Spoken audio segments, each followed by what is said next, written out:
Assalamualaikum warahmatullahi wabarakatuh. Hello everybody. For the first, let me introduce myself. My name is SYAH AULIA from 11 Science 4 and number 6. Today I'll explain about the process of the rain. The process of the rain begins with the evaporation of the seawater caused by the heat of the sun. The resulting water vapor will collect in the sky and form clouds. The clouds will be carried by the wind to the mainland.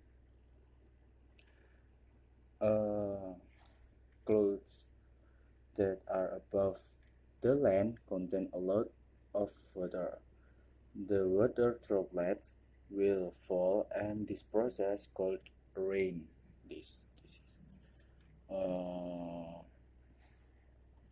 And then the puddles caused by rain will flow through the rivers and will end up in the sea. And that process will be repeated. And yeah, that's all from me. Thank you and wassalamualaikum warahmatullahi wabarakatuh.